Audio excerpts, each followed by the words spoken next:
Paz seja convosco. Todos bem? Deixa eu aumentar esse som aqui.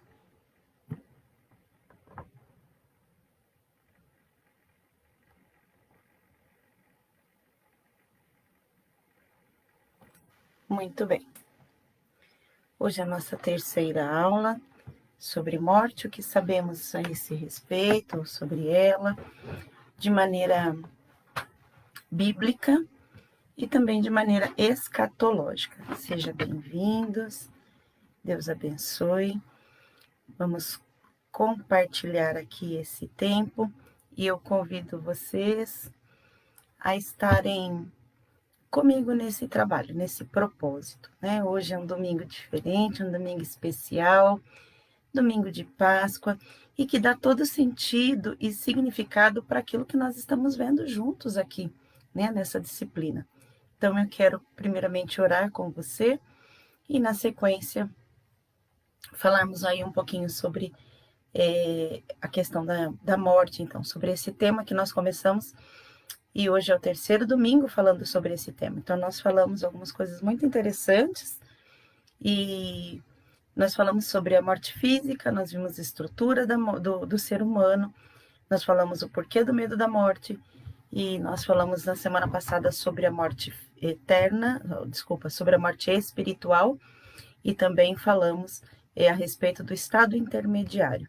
Hoje nós vamos falar sobre a morte eterna, ressurreição e juízo. Ok? Vamos orar em nome de Jesus. Soberano Deus e maravilhoso Pai, nesta manhã, Senhor, nós te damos graças por estarmos juntos aqui, ainda que de maneira virtual. Sabemos que esse tempo e esse trabalho, esse propósito, Senhor, é para dar honra e glória ao teu nome. E eu peço que o Senhor nos abençoe com sabedoria, com capacidade, com entendimento, abrindo, Senhor, o nosso entendimento para falar com cada um de nós, para que a tua palavra fale ao nosso coração, de maneira poderosa, de maneira simples, mas muito especial. E que também provoque em nós não apenas o conhecimento intelectual, mas o temor do Senhor, que provoque em nós mudanças, que provoque em nós milagres, maravilhas, que esse processo, que tudo aquilo que nós estivermos estudando aqui juntos hoje, possa trabalhar em nossa vida, em nosso coração, de maneira a provocar valores que o Senhor tem para nós, que são inegociáveis, irrefutáveis e eternos. É no nome de Jesus que nós assim oramos e também já te agradecemos. Amém. Graças a Deus. Sejam bem-vindos. Deus abençoe em nome de Jesus, que nós possamos estar juntos aqui nesse tempo. Eu não sei exatamente quem está conectado aqui, eu só sei que tem algumas pessoas, mas eu deixo aqui para você já o meu bom dia. E nós vamos seguir aqui para a nossa aula. Como nós estamos falando, hoje, domingo de Páscoa, um domingo muito especial, e nós vamos falar exatamente sobre a ressurreição. Um dos pontos da nossa aula de hoje é falar sobre a ressurreição. E a ressurreição é o que dá todo sentido e significado para a Páscoa. Então, nós vimos nas aulas anteriores, na nossa primeira aula, nós vimos sobre conceitos de morte, sobre como a Bíblia define a morte, algumas passagens bíblicas que falam sobre a morte. Nós vimos a estrutura do homem, o medo da morte, porque as pessoas têm medo da morte, e falamos mais especificamente sobre a morte, enquanto morte física. Na nossa segunda aula, nós falamos a respeito da morte espiritual, que ela é em decorrência do pecado. Romanos 6:23 fala isso para nós. O salário do pecado é a morte. Nós vimos que o homem ele está nesse processo desde o Éden, por isso o texto bíblico vai nos afirmar ainda que o homem, todos nós estamos sujeitos a isso, até que se tenha Jesus como Senhor e Salvador, para que então tenha acesso à vida eterna por meio de Cristo Jesus. E a morte de Cristo é quem nos trouxe reconciliação com Deus, né? Através do crer Isso, a palavra do Senhor, Hebreus 9:27, vai dizer que cabe ao homem morrer uma só vez, vindo depois disso o juízo. Mas aquele que crê, João 11:25, já deixou muito claro, eu até comentei aqui sobre o meu testemunho, João 11:25, ele vai trazer para nós que aquele que crê em Cristo, ele já tem a vida eterna, mas aquele que não crê já está sob condenação. Então, crer em Cristo faz toda a diferença. Por que crer em Cristo faz toda a diferença?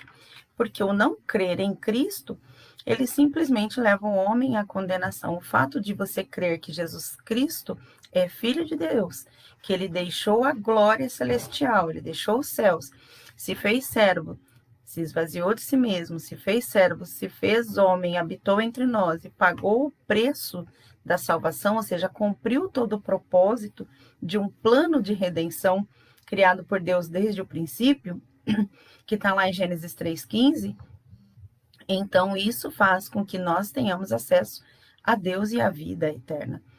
Sem isso, não teria como acontecer. E Cristo, por que Cristo fez esse processo de redenção? Porque lá no Éden, num primeiro momento, quando o homem pecou, o homem rompeu a aliança com Deus.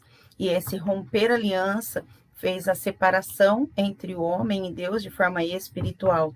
Isaías 59 mostra para nós que são os nossos pecados que faz separação entre nós e o nosso Deus. Tiago também fala que os pecados, ele traz para nós a consequência da morte. Então, quando nós temos Cristo e reconhecemos que Cristo trocou de lugar conosco, e essa é a figura da justificação na Bíblia, então nós temos acesso à vida eterna. Agora, o fato é que quando a gente está falando aqui sobre vida eterna e crer na pessoa de Jesus enquanto aquele que nos dá o acesso à vida eterna, como ele mesmo disse, eu sou a ressurreição e a vida, e ninguém vem ao Pai a não ser por mim. Eu sou o caminho, a verdade e a vida, e ninguém vem ao Pai a não ser por mim. Eu sou a ressurreição e a vida, e aquele que crê em mim, ainda que morto, viverá. Nós vamos entender que a ressurreição, portanto, ela é aquilo que é a centralidade do cristianismo. Não tem como pensar em cristianismo ou como pensar em uma vida eterna com Deus se não aceitarmos que existe a ressurreição. 1 Coríntios, capítulo 15, ele trata exatamente sobre isso. Se não há uma ressurreição, se Cristo não ressurgiu, se não houve a ressurreição de Cristo, logo a nossa pregação e a nossa fé é vã, não faz sentido. Então, como que a gente distingue, como é que a gente entende que a morte de Cristo é diferente de outras mortes, das mortes de uma forma geral? Como que podemos entender que a morte de Cristo foi de fato uma morte expiatória a partir do momento da ressurreição? Porque, tudo bem, Jesus se fez maldito em nosso lugar, ele sofreu a morte através ali da crucificação, que era a pior condenação dada a um homem. Então, mesmo assim, quando a gente olha para a história da igreja, nós vamos ver que muitos homens morreram da mesma maneira, que foram crucificados. Inclusive no próprio evangelho, quando fala da crucificação de Cristo, fala dos presos ali ao seu lado, né? Dos ladrões ao seu lado. Como entender que a morte de Cristo, ela é uma morte expiatória e foi diferente de todas as mortes até então? Ela se torna diferente exatamente porque Cristo ressurgiu, porque Cristo, ele vivenciou a ressurreição e agora ele está à destra do Pai. Então, sem a ressurreição, o sentido e o significado do cristianismo, ele acabaria sendo ineficiente. O que traz a validade, a fé e a esperança do cristão é não só que a morte de Cristo aconteceu e aconteceu na cruz, mas o fato da ressurreição de Cristo é a preponderância dessa fé. Amém? Então, vamos entender, é bem importante que a gente entenda isso. Cristo, ele, e Mateus capítulo 28 vai falar isso para nós, e esse é o cerne exatamente da Páscoa, que vai trabalhar isso para nós, vai trazer esse aí entendimento, né? No domingo pela manhã, quando as mulheres foram ao túmulo, ali o ser celestial disse a elas, né, porque buscam entre os mortos aquele que vive. Ele não está aqui, ele já ressuscitou, aleluias, glória a Deus por isso. Então, é essa a nossa fé. E aí hoje nós vamos então falar sobre o estado da morte eterna, nós vamos falar sobre a ressurreição e nós vamos falar sobre os juízos, ok? Então, vamos entender lá que quando se fala de morte eterna, nós estamos entrando num outro campo do conhecimento que é teológico, que vai ser sobre o que é chamado de a doutrina das últimas coisas. A escatologia, e escatologia, no caso de morte eterna, nós estamos falando de forma individual. Existe a escatologia geral, que vai falar sobre a Terra, sobre o planeta, sobre o cosmos, e a escatologia individual, que vai falar sobre o que acontece com a pessoa, especificamente, com cada um dos seres. Então, nós olhando para isso, nós vamos ter aí que quando esse ato acontece, quando que a morte eterna ela acontece? Nós vimos que a morte espiritual é ainda quando a pessoa está viva, respirando, caminhando, enfim, conduzindo a sua vida terrena, mas o fato dela não ter Jesus como Salvador conduz ela para a morte espiritual. Ela está em morte espiritual. Mas quando há uma cessação da vida física, então, se essa cessação da vida física acontece com alguém que não tem a Jesus como Senhor e Salvador, esta pessoa então está no estado da morte eterna. Ou seja, uma vez que a Bíblia nos ensina que cabe ao homem morrer uma só vez, vindo depois disso o juízo, então não tem nada, e a gente viu isso a respeito quando falamos aqui sobre a questão do estado intermediário, que uma vez que a pessoa morreu, vem depois disso o juízo. Nós vimos conceitos errados sobre o estado intermediário, falando a respeito do purgatório, da forma como a pessoa pode alcançar aí um perdão, uma restauração da sua condição diante de Deus. Não, tudo que nós temos que fazer é no estado aqui e agora. Então, cabe ao homem agora, enquanto ele pode decidir inclusive pela sua eternidade, por onde ele quer viver, onde ele quer passar a sua eternidade. Né? O estado da morte eterna, Tiago capítulo 5, versículo 20, vai dizer para nós assim: sabei que aquele que converte o pecador do seu caminho errado salvará da morte a alma dele. Ou seja, não se trata simplesmente de uma existência, se trata de algo pós-existência física. Então, quando alguém fala do amor de Cristo e a pessoa se converte, a pessoa reconhece a graça de Cristo, reconhece ali o pecado, reconhece a questão da necessidade da salvação, e essa vida, ela passa, né, da morte para a vida, salva a vida, não física, mas espiritual daquela pessoa. 2 Tessalonicenses, capítulo 1, versos 7 a 9, diz assim: quando do céu se manifestar o Senhor Jesus, como os anjos do seu poder, em chama de fogo, tomando vingança contra os que não conhecem a Deus e contra os que não obedecem ao Evangelho do nosso Senhor Jesus, estes sofrerão penalidade de eterna destruição, banidos da face do Senhor e da glória do seu poder. Então, fica aqui, por esses dois textos, já patenteados essa questão. Haverá uma morte eterna. Para quem? Para aqueles que não têm Jesus como Senhor e Salvador. A Bíblia vai nos dar alguns textos que vai falar sobre morte eterna. Então, por exemplo, Apocalipse capítulo 20, dos versos 13 ao 15, vai chamar isso de segunda morte. Chama a morte eterna de segunda morte. Em Judas capítulo 7, em Mateus 18, versículo 8, em Mateus 25, 41, a morte eterna é chamada de fogo eterno. Em Mateus 25, 46, a morte eterna é chamada de castigo eterno. Em Hebreus 6:25, ela é chamada de juízo eterno. Em 1 Tessalonicenses, em 2 Tessalonicenses, desculpa. Primeiro capítulo, versículo 9, a morte eterna é chamada de destruição eterna. E em Marcos, capítulo 3, verso 29, é chamado de condenação eterna. Então, só para a gente resgatar aqui o entendimento, lembre-se que depois da morte física, a morte física faz separação entre a parte material e imaterial do homem, e este homem, então, o corpo vai ao pó e a alma volta para Deus. Há o estado intermediário, que é entre a morte física e a ressurreição. Esse estado intermediário é o estado já da morte do homem espiritual ou não, depende de como ele estava ali, se ele tinha Cristo é uma morte espiritual, se ele não tinha Cristo é a morte espiritual, se ele tinha Cristo, então ele está no estado de vida eterna, mas ainda não está vivenciando a vida eterna, ele está no estado intermediário.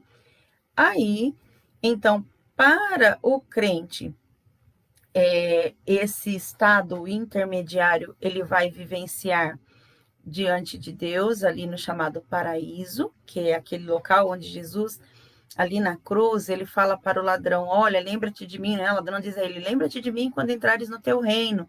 E aí, então, ele diz para aquele homem, estarás ainda hoje comigo no paraíso. Paz, bom dia, irmã Toninha, bom dia, Simone, sejam bem-vindas. Mas, para aquele que não tem Cristo, esse estado intermediário, aquele que morreu sem Cristo, o estado intermediário será vivido num lugar que é chamado de Hades. No Antigo Testamento, o Hades era chamado de Seol. Só que esse Seol ali no Antigo Testamento, e aqui é importante você prestar muita atenção sobre isso, porque depois há uma mudança nessa condição. O Seol, no Antigo Testamento, ele era dividido em duas partes. E é essa parte ali, quando Cristo está conversando com o rico e com o Lázaro ali, ele fala, né? O rico fala do Lázaro a esse respeito, que ele vê. Então, assim, no Seol existia, era dividido entre uma parte dos salvos e uma parte dos não salvos. Vamos usar essa expressão para ficar mais fácil. Então, existia a parte desses que morriam sem salvação, era chamada ali de Geena. Esse Geena era uma tipificação, era um termo emprestado do que é chamado lugar de perdição, ou ali no Vale de Inom, perto de Jerusalém, existia um lugar onde havia uma queima dos detritos, e esse lugar, essa queima nunca terminava. Então, o nome Geena veio emprestado desse lugar, que significa lugar de queimar, lugar de destruição. Essa parte dentro do Seol, onde os não salvos ficam, né, ali enquanto o Antigo Testamento, era chamado de Geena. E o lugar como um todo era chamado de Seol. Seol é um termo no hebraico. E esse termo significa ali que, então, os homens estariam ali, nesse lugar. Depois de Cristo, a palavra de Deus vai dizer para nós que Cristo, ele foi lá e resgatou os santos e levou para si num lugar chamado paraíso. Então, e ali o lugar onde era chamado de Geena, que estava dentro do Seol, agora é chamado então de Hades, tá bom? Então, Hades é um termo grego. Geena é um nome emprestado do lugar onde havia uma queima de detritos, ali no Vale de Inom. E o nome Seol é o que é chamado de lugar de perdição, tá? O nome Seol também é usado para sepultura. Por isso, lá no Antigo Testamento, quando falava de Seol, falava-se de sepultura, tá? mas ele tinha essa divisão, dessa separação entre a parte onde havia o seio de Abraão, que era aqueles que criam em Deus, e também para o Geena, aqueles que não criam em Deus. Eu acredito que você deve ter compreendido. Se não, você manda aqui a sua pergunta e a gente tenta te ajudar com esse entendimento de uma forma melhor. Muito bem. Então, pensando nesse processo, e quando Cristo vem, a palavra do Senhor diz que Jesus levou o cativeiro e deu dons aos homens. Então, nesse processo, Jesus, ele esteve, ele resgatou essas vidas, ele foi até o seio da terra, e ele resgatou ali os santos para estar com ele no paraíso, tá? Então, isso tem um lastro bíblico, e isso está lá em Efésios capítulo 4, isso está também no Salmo 16, isso está em Mateus capítulo 12, então tem esse lastro bíblico para a gente estar fundamentando. Quando a gente fala que a morte eterna está dentro de um princípio, ou dentro de um estudo chamado escatologia, que é a doutrina das últimas coisas, a escatologia geral, como eu comentei aqui, ela vai falar sobre o estado geral de todas as coisas, sobre o planeta, sobre o cosmos, sobre as situações em geral. Mas o que fala da morte do homem especificamente, o que vai acontecer no pós-morte, inclusive, é a escatologia individual. Quando a gente olha para essa parte, e aí então eu quero abrir um parênteses dentro da nossa aula e dizer para você a posição da Igreja do Evangelho Quadrangular, de como nós, cristãos que servimos a Deus, através da Igreja do Evangelho Quadrangular, cremos na questão da escatologia, porque existem muitas frentes. E então, na posição escatológica a respeito da vinda de Cristo, nós vamos entender que nós somos pré-milenistas e pré-tribulacionistas, e nós ainda somos dispensacionalistas. O que quer dizer isso? Quer dizer que nós cremos na volta de Jesus, né? O pré-milenista significa que nós vamos entender que Jesus volta antes do milênio, que nós vamos pensar como pré-tribulacionistas, que a volta de Jesus para buscar a sua igreja vem antes da tribulação. Então, pré-milenistas, ou seja, nós cremos que a volta de Jesus acontece antes do milênio, e é inclusive por isso que o milênio será estabelecido. O milênio será estabelecido depois da vinda de Jesus. Nós cremos de forma pré-tribulacionista, ou seja, a igreja será tirada antes da tribulação. E nós cremos de forma dispensacionalista, ou seja, os períodos históricos são contados pelas dispensações. Então, à medida em que vai acontecendo as dispensações, que são os períodos das alianças ali com Deus, inclusive, então, por exemplo, existe a aliança, esse período em que nós vivemos é o chamado período da igreja, o período da graça. Já houve o do governo humano, já houve a dispensação em que era a dispensação da inocência do homem no Éden, e assim vai sendo dividida a história. Então, nós estamos vivendo num período chamado dispensação da graça, ou dispensação da igreja.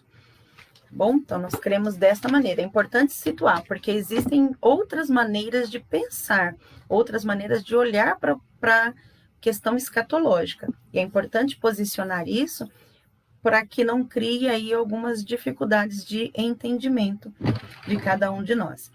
Como cristãos, na forma como nós cremos, inclusive, essa segunda vinda de Cristo, ela vai se dar em duas etapas. Numa primeira etapa, é o arrebatamento da igreja, ou seja, a igreja vai de encontro com Jesus, e isso vai acontecer antes da tribulação. Por isso, pré-tribulacionistas. E vai acontecer uma segunda etapa dessa volta de Jesus, que é quando todos os olhos verão, todos os joelhos se dobrarão e todas as línguas confessarão que Jesus Cristo é Senhor. Mas isso vai acontecer depois, num outro momento, tá? Então, durante esse período, então a igreja é tirada e aí acontece a tribulação. Na tribulação também tem aí as suas divisões, mas isso é um assunto bastante escatológico que não faz parte do nosso assunto hoje, né? Que o nosso assunto é falar sobre a questão da morte e em especial hoje falando da morte eterna. Então, quando depois da tribulação, depois da segunda vinda de Jesus, depois disso nós vamos aí ter a questão das ressurreições. Quando essas ressurreições vão acontecer?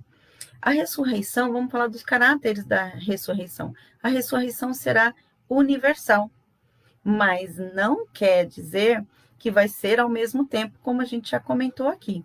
Um outro fator é saber que todas as religiões, ou quase todas as religiões, falam sobre isso, né? Pregam a imortalidade da alma. Cada uma delas vão ter aí a sua maneira. E na semana passada, quando nós falamos a respeito do estado intermediário, nós vimos algumas dessas questões, inclusive. Então, se você não assistiu essa aula, rebusca lá. Está disponível aí no histórico, né, das publicações do Face e também no YouTube, para que você possa estar assistindo. E as ressurreições, elas são ensinadas tanto no Novo quanto no Antigo Testamento. Então, como elas são ensinadas? Elas são ensinadas por afirmação, são ensinadas por meio de profecia e são ensinadas ainda por meio de tipologia, tanto no Antigo quanto no Novo Testamento. Quer ver? Vamos lá. Por afirmação, nós temos, por exemplo, Jó afirmando que ele ainda verá a Deus após a sua morte. Ele diz assim, olha, eu sei que o meu Redentor vive e por fim irá se levantar sobre a terra. Isso está em Jó, capítulo 19, versículo 25 até o 27. E depois de consumida a minha carne, eu o verei por mim mesmo e os meus olhos o contemplarão. Então, ali, nós já estamos vendo o próprio Jó, no Antigo Testamento, falando sobre isso. Bom dia, Ana Lúcia, bom dia, Lê, bom dia, Rosiane, paz seja convosco. Então, a gente já tem esse entendimento da ressurreição ali, por afirmação, Jó trazendo essa afirmação. Tá? No Novo Testamento, 1 Coríntios capítulo 15, aliás, é o grande capítulo da Bíblia no Novo Testamento que fala sobre ressurreição, tá bom?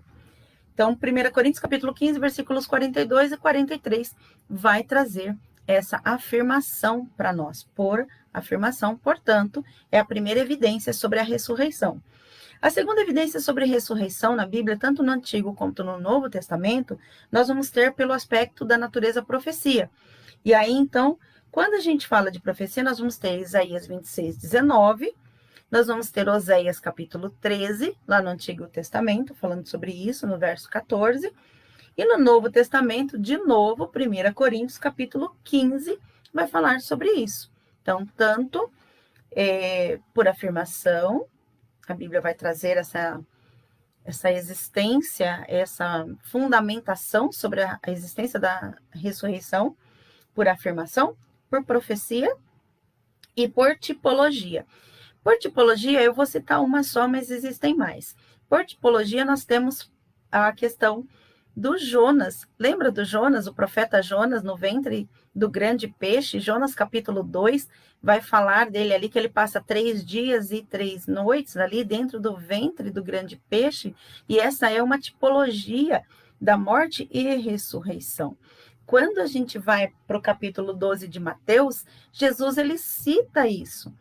Então, é algo maravilhoso estudar a esse respeito e a gente entender que lá, quando o profeta Jonas estava falando a esse respeito, depois Jesus traz esse termo, essa palavra, e a gente consegue linkar isso, entendendo aí sobre a tipologia da morte e ressurreição. Então, elas são ensinadas, a ressurreição é ensinada tanto no Antigo quanto no Novo Testamento, por afirmação, por profecia e por tipologia. Tá? É importante a gente saber que existem esses fatores, porque existem algumas pessoas, algumas religiões que falam sobre a ressurreição de uma forma um pouco distorcida, mas é importante a gente entender que a Bíblia afirma que a ressurreição existe. Por isso, quando lá em 1 Coríntios, a colocação de Paulo para aquela igreja, e portanto para os nossos tempos também, ele fala assim, olha, como assim alguns de vocês pregam que não existe ressurreição? Nós pregamos a ressurreição. E se a ressurreição ela não existe, se os mortos não ressuscitarão, também Cristo não ressuscitou, e se Cristo não ressuscitou, logo é vã a nossa fé. Né? É vã a nossa pregação. Não faz sentido, o evangelho não tem sentido se isso não aconteceu.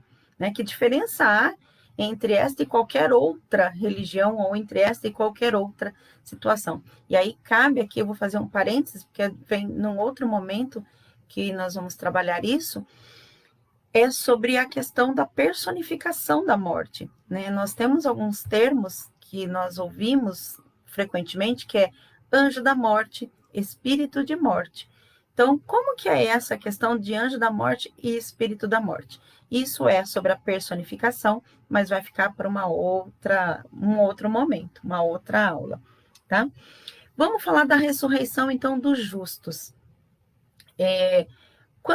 Como que isso vai ser? Então, após a morte física, após a separação da parte material e imaterial, há aí a questão do estado intermediário, aí vem aquele processo escatológico que eu falei para vocês, onde a igreja é tirada, é vivenciado aí a tribulação, depois acontece a segunda vinda de Cristo, acontece também o milênio, e dentro desses períodos aí vão haver a questão da ressurreição. A ressurreição dos salvos em Cristo Jesus, ela vai acontecer no momento em que a igreja for chamada para a presença do Senhor. Então, 1 Tessalonicenses, capítulo 4, 16, vai falar sobre isso. Tá? É chamada, inclusive, essa ressurreição dos crentes, é chamada de primeira ressurreição. E lá no Apocalipse, capítulo 20, também vai tratar sobre isso. Nós vamos ler aqui, então, 1 Tessalonicenses, e depois nós vamos ler Apocalipse, onde ele vai falar sobre isso para nós. Tessalonicenses capítulo 4, versículo 16, ele vai dizer para nós assim: e uma vez lida a epístola perante vós providenciais, acho que não, estou lendo o capítulo errado, desculpa, estou lendo Colossenses. 1 Tessalonicenses capítulo 4, versículo 16. Porquanto o Senhor nos é dada a palavra da ordem, ouvida da voz do arcanjo, ressoada a trombeta de Deus, descerá dos céus, e os mortos em Cristo ressuscitarão primeiro. Depois, nós, os vivos que ficamos, seremos arrebatados juntamente com ele, entre as nuvens, para o encontro com o Senhor nos ares. E assim estaremos para sempre com o Senhor. Consolai-vos, pois, uns aos outros, com esta palavra. Ou seja, quando aqui ele fala assim, olha, não quero que sejam ignorantes a esse respeito. Então, nesse sentido, o que vai acontecer? Os mortos em Cristo ressuscitarão primeiro, e depois aqueles que estão vivos em Cristo, isso na vinda de Cristo, no arrebatamento da igreja, né? Então, é a primeira fase da vinda de Cristo, da volta de Cristo, a segunda vinda de Cristo, quando a igreja for arrebatada. Então, primeiro os mortos ressuscitarão, os mortos em Cristo ressuscitarão, e depois aqueles que estão vivos em Cristo serão levados para ele, ok? E ali estarão com ele. Para quê? Nesse momento, quando haverá essa fase da igreja, nós vamos estar lá em Cristo, aí haverá ali as bodas do Cordeiro, e haverão ali também o tribunal do galardão da igreja, É importante que a igreja entenda isso. Haverão ali o galardão para a igreja. Então, em Apocalipse, vai dizer assim para a gente, Apocalipse 20, bem-aventurado e santo é aquele que tem parte na primeira ressurreição. Sobre estes, a segunda morte não tem poder, mas sacerdotes, não tem poder, mas serão sacerdotes de Deus e de Cristo e reinarão com ele por 1000 anos.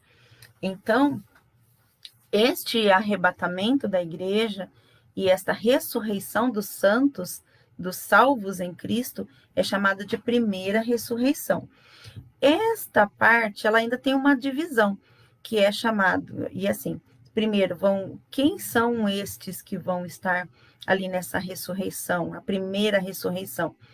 Tem direito ou tem acesso na primeira ressurreição? A primeira ressurreição acontece com as primícias, tem a colheita geral e o rabisco da colheita.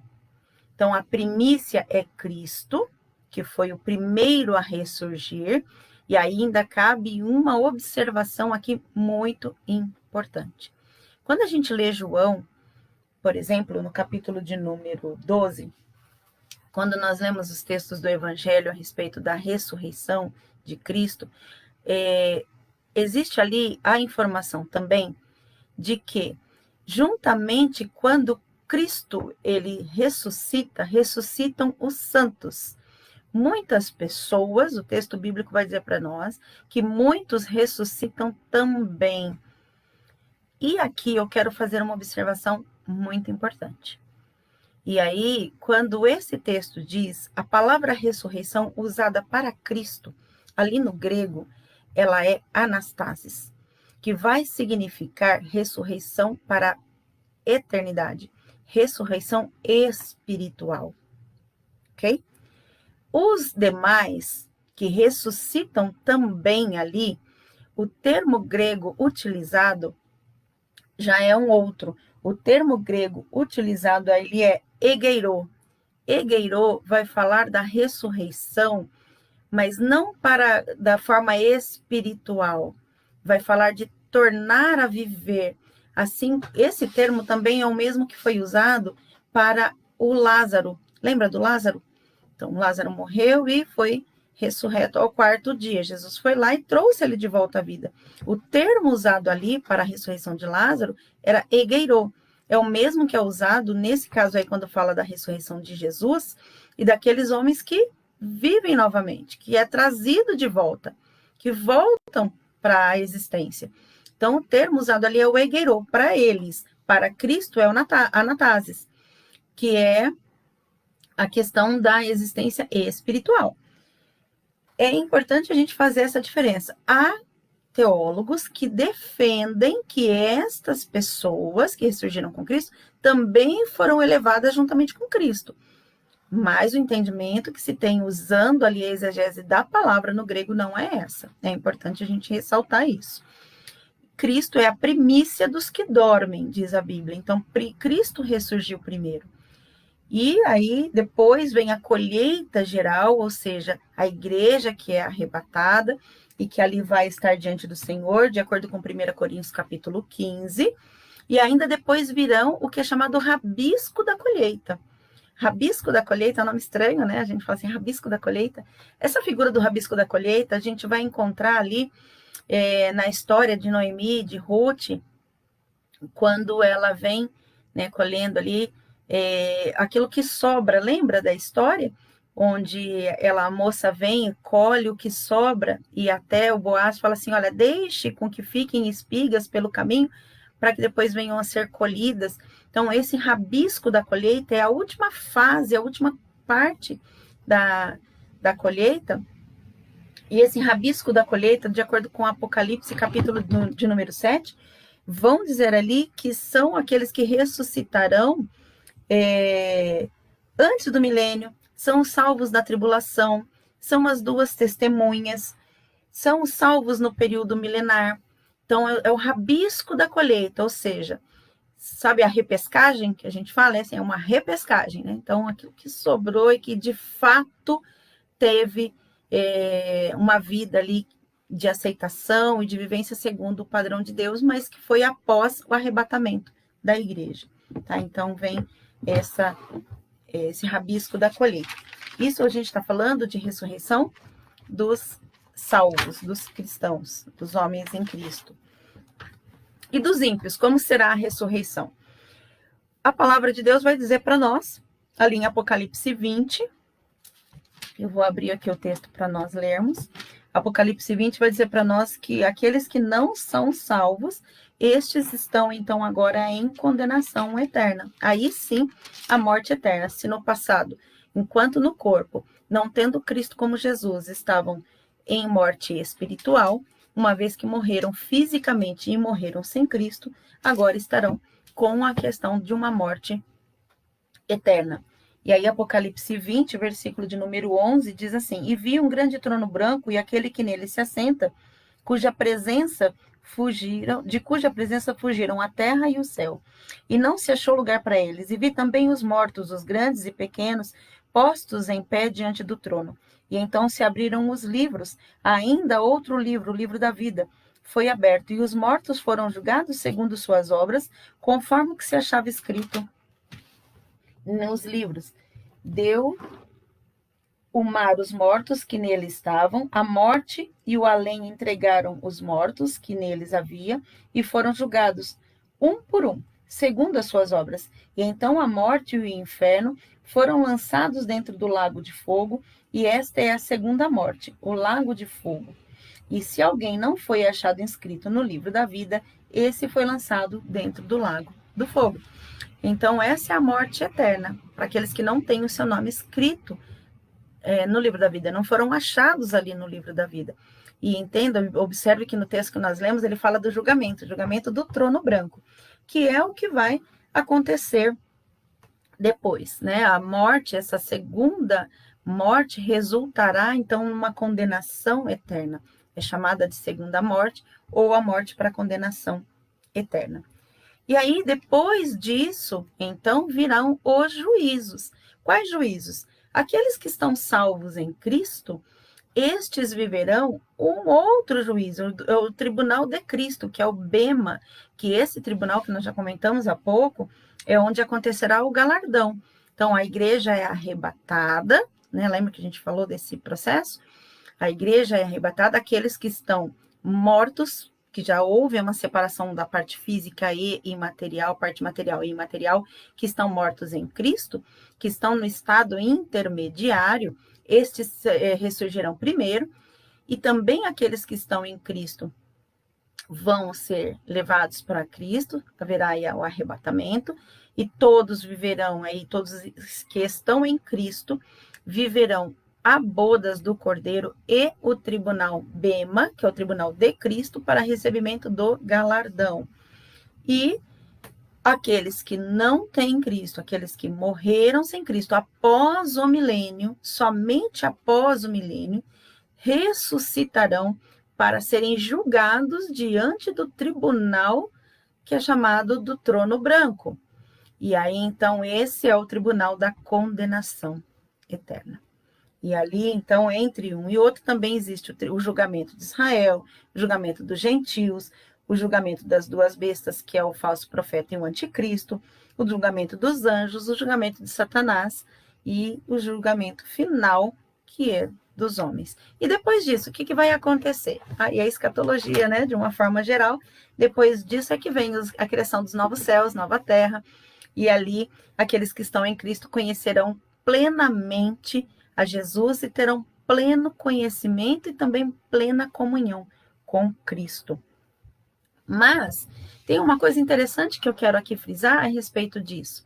Nesse processo de ressurreição do homem, como vai ser isso? A questão do corpo, por exemplo. A Bíblia vai dizer para nós que aqueles que estão em Cristo, quando ressurretos, receberão ali o que é chamado de corpo incorruptível, né? 1 Coríntios, capítulo 15, então, é o que trata muito desse nosso tema, e ele vai falar que aqueles que estão ressurretos em Cristo receberão um corpo imortal, incorruptível, celestial, poderoso e glorioso.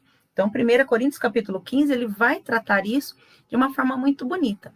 É importante que você esteja aí anotando os textos e depois você possa estudar isso, né, devagarzinho, com bastante tempo, para você trazer esse entendimento para o seu coração.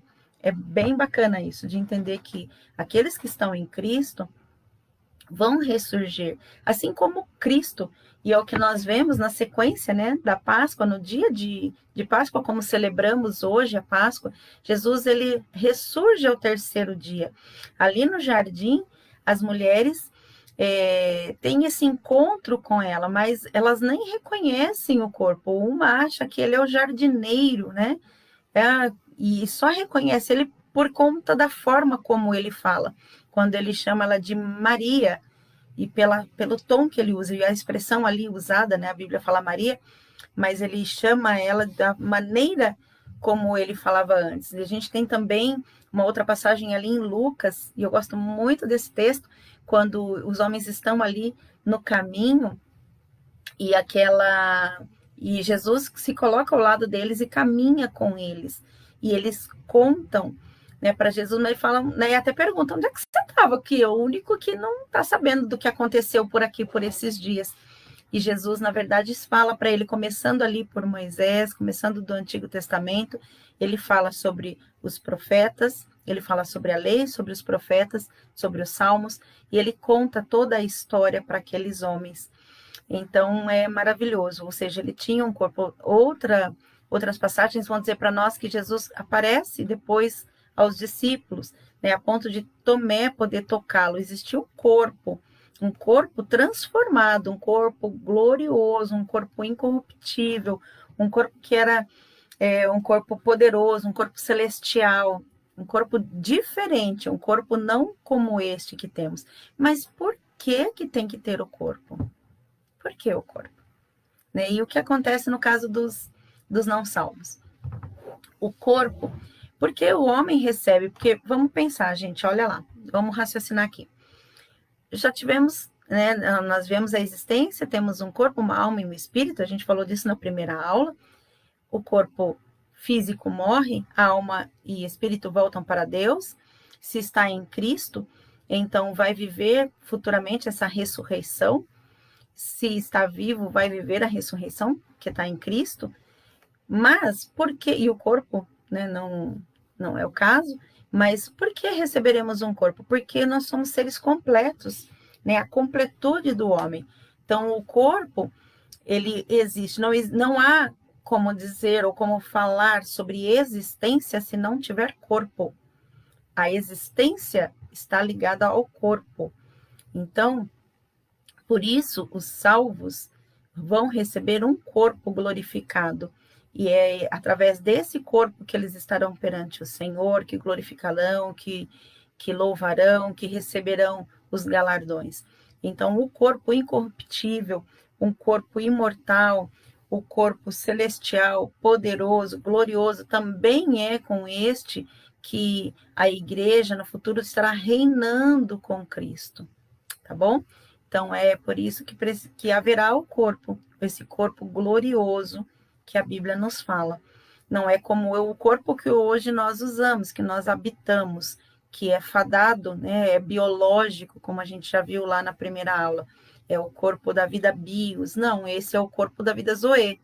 Então, é o corpo glorioso, incorruptível, celestial, poderoso, celestial, maravilhoso, que nós vamos vivenciar. Então, essa é a esperança do cristão. Porque quando em Cristo nós teremos acesso à vida eterna, acesso àquilo que Deus tem preparado, acesso a estar em plena comunhão, em pleno conhecimento de todas as coisas, mas através da pessoa de Jesus.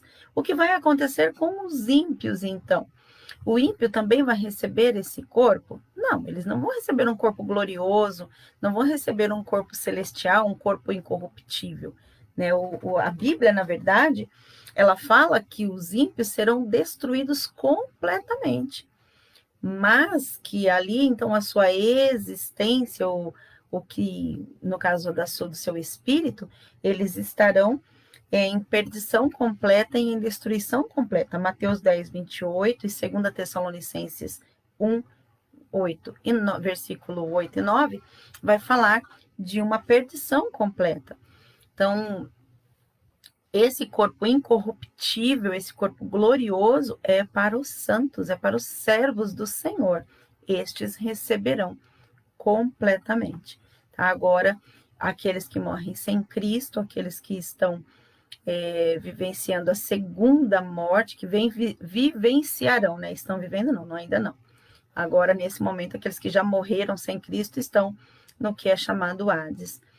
Então, aqueles que morrerem sem Cristo, estes estarão ali vivenciando depois uma condenação eterna, que é o tormento eterno.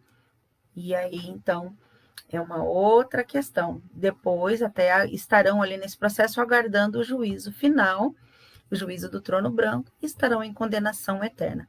É importante saber que o corpo incorruptível é somente para os que estão em Cristo Jesus, somente para aqueles que servem a Deus. Então, esse corpo será transformado. No texto que lemos, nós vimos aí a questão de que isso vai acontecer em processos. E isso é muito interessante de aprender e de entender, porque é algo maravilhoso e especial para nós.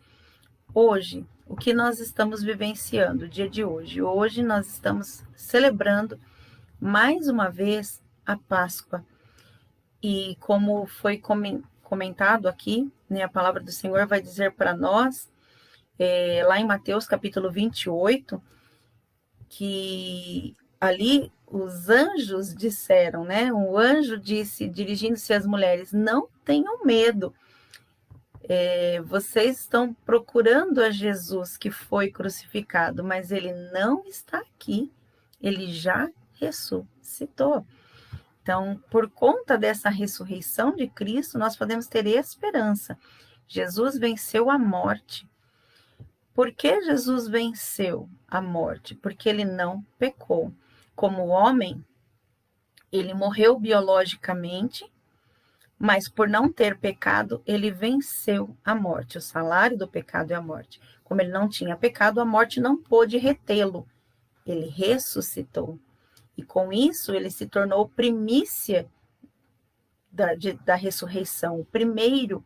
E todos aqueles que tiveram ali os seus pecados substituídos, levados, né, através da pessoa de Jesus, esses então têm a vida eterna, porque creem em Cristo Jesus como Filho de Deus, como aquele que trocou de lugar consigo para que pudesse estar vivenciando a sua vida, ou seja, Jesus viveu a nossa morte para que nós tenhamos a possibilidade, a oportunidade de viver a vida eterna. Por isso nós celebramos, nós comemoramos a morte e a ressurreição, principalmente de Jesus, porque ele trocou de lugar comigo e com você.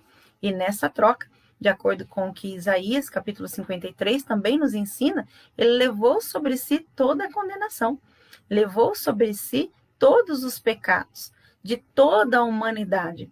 E aí todo o processo ali no Éden vai mostrar, no Getsemane, perdão, vai mostrar sobre isso, e toda a sua história vai contar sobre isso. Os evangelhos relatam a esse respeito, né? E ali no Getsemane, na noite em que ele foi preso ali, né, de quinta para sexta-feira, para que então ele fosse depois na sexta julgado, condenado e também crucificado. Nesse processo, ele vivenciou todas as dores da condenação a qual nós estávamos sujeitos. Nós podemos dar glórias a Deus e sermos muito gratos pela esperança viva que temos na pessoa de Jesus, nessa substituição que um dia redundará para nós em vida eterna e vida plena de comunhão com o Senhor. Isso é maravilhoso, isso é simplesmente especial. Então, que você não viva mais um medo da morte, uma preocupação com isso, mas que você tenha a certeza e a segurança de que quando essa casa terrestre, esse tabernáculo terrestre se desfizer, você tem da parte de Deus um edifício lindo, glorioso, poderoso, especial, no qual você viverá, habitará diante de Deus de maneira eterna. E lá diz a palavra do Senhor que não haverá choro, não haverá dores, nem o sol nos molestará. E isso é muito especial, né? Não haverá nada que traga para nós qualquer tipo de dor, mas será algo muito especial. Então, quando nós pensamos sobre isso, vamos entender que a morte física, ela põe fim ao primeiro ou a um capítulo da nossa vida. Abre para nós os portões para uma nova jornada, para uma nova fase, uma nova etapa, ok? Na nossa próxima aula, eu quero falar com vocês a respeito da personificação da morte. Nós vamos falar sobre anjo da morte, espírito de morte. Nós lemos aqui em Apocalipse que a morte entregou. O que significa isso, afinal? Se a morte não é um estado? Então, vamos falar sobre essas figuras que a Bíblia também traz como nome morte, para que a gente possa compreender de uma forma bastante abrangente. Tá bom? Essa é a nossa aula de hoje e eu quero agradecer você pela companhia nesta manhã. Desejo que você tenha uma feliz Páscoa junto com a sua família, em nome de Jesus. Amém? Vamos orar? Graças a Deus. Bondoso Deus, eterno Pai, como é bom, Senhor, estar na Tua presença e que maravilha, Senhor, poder falar do Teu amor. Sou grata pela feliz oportunidade que o Senhor me concede. Sou grata por aqueles que estão comigo agora aqui, e também, Senhor, com aqueles que ainda estarão assistindo, que a Tua palavra possa falar aos corações de uma forma profunda e especial, dando-lhes, Senhor, a segurança de uma vida eterna no Senhor. E que se por qualquer razão ainda não o tem, Senhor, como Senhor e Salvador, que esta palavra também seja, Deus querido, uma razão para que eles possam escolher servir, e que o amor e a esperança e a fé possam adentrar esses corações e desejarem, Senhor, a vida eterna, desejarem vivenciar a vida eterna com o Senhor, por meio da aceitação de Cristo Jesus como Senhor e suficiente Salvador para suas vidas. Meu Deus, é no nome de Jesus que nessa manhã eu quero te agradecer, porque nós podemos estar celebrando a Páscoa, esta celebração, Senhor, que é tão importante em muitas culturas. É muito importante, Senhor, para todos aqueles que creem no seu nome. É a celebração, Senhor, que faz a diferença, porque ela é a centralidade da espiritualidade em Cristo Jesus, é a centralidade do cristianismo. Senhor querido, sabemos que ela é ali desde o Antigo Testamento, a tipificação da libertação do jugo a que estávamos sujeitos, mas que agora então, Senhor, através da Tua graça, da bondade, da conquista do Senhor lá na cruz do Calvário e também sobre a morte, onde o Senhor venceu o aguilhão da morte, nós podemos ter paz e esperança. É no nome de Jesus que eu assim oro, já agradecida por este Teu amor bondoso, maravilhoso e eterno. No nome de Jesus, assim oramos e já agradecemos. Amém. Graças a Deus. Amados, Deus abençoe. No nome de Jesus, um ótimo domingo, uma feliz Páscoa. Lembre-se, à noite nós temos a Santa Ceia do Senhor. Ela será celebrada somente online, em detrimento desse momento no qual nós estamos vivendo, onde muitas vidas estão vivenciando o luto. E é até por essa razão que nós tomamos a decisão de falar um pouco sobre a morte. Mas a ceia de hoje ela vai acontecer às 18 horas, Igreja do Jardim dos Oliveiras, IEQ Jardim dos Oliveiras.